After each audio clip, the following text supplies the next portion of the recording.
السلام عليكم ورحمة الله. مش أي حد تشتري خاطره، مش أي حد تشتري خاطره والله.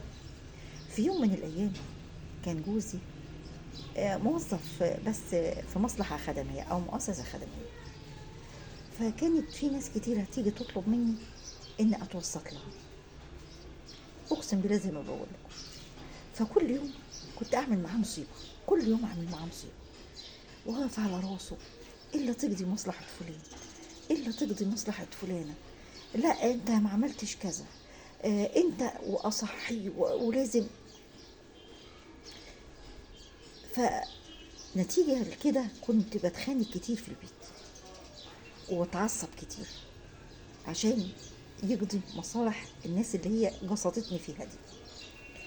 فجي في يوم بيقول لي من غير زعل: انا بعمل لك اللي انت عايزاه وبخدم الناس اللي انت بتقولي لي عليها، بس فكرتيش لحظة وانت بتخربي بيتك وبنزعج لبعض او بتطلب المصلحة بعصبية؟ لو انت طلبت حاجة من حد هيقف ويشتري خاطرك بالمنظر اللي انت بتعمليه ده؟ والله فكرت اللحظة وراجعت نفسي.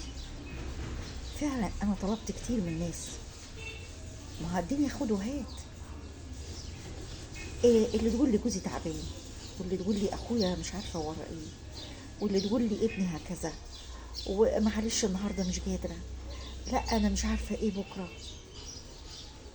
لاحظت في وسط الزحمه اللي انا بعملها مع جوزي وازعل وازعل جوزي وازعل بيتي وانكد على الدنيا كلها عشان مصالح الناس، فوجئت ان محدش عمل لي اللي انا بعمله عشانهم.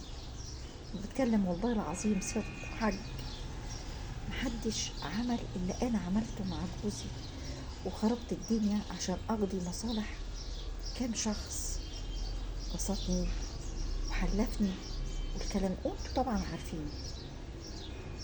بس رجعت نفسي وقلت لا، هو ما بيتاخرش عليا.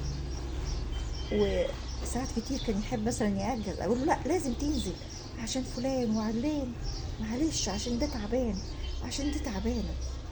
فوجئت في وسط ده كله انا طلبت فعلا مصالح من الناس برضه، بس مش المصالح اللي هم طلبوها مني، مصالح عاديه والله، ولكن ما قضيتش، واعذار وحاجات كتير بحجه ان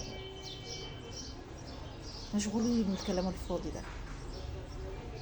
من بعدها حلفت ان انا ما ازعله تاني، وحسب بس مرفوضش، حسب هو امكانياته ايه او يقدر او ما يقدرش، لكن ما وقفش قدامه واتخانق معاه واتلكك عشان يقضي المصلحة دي غصب عنه.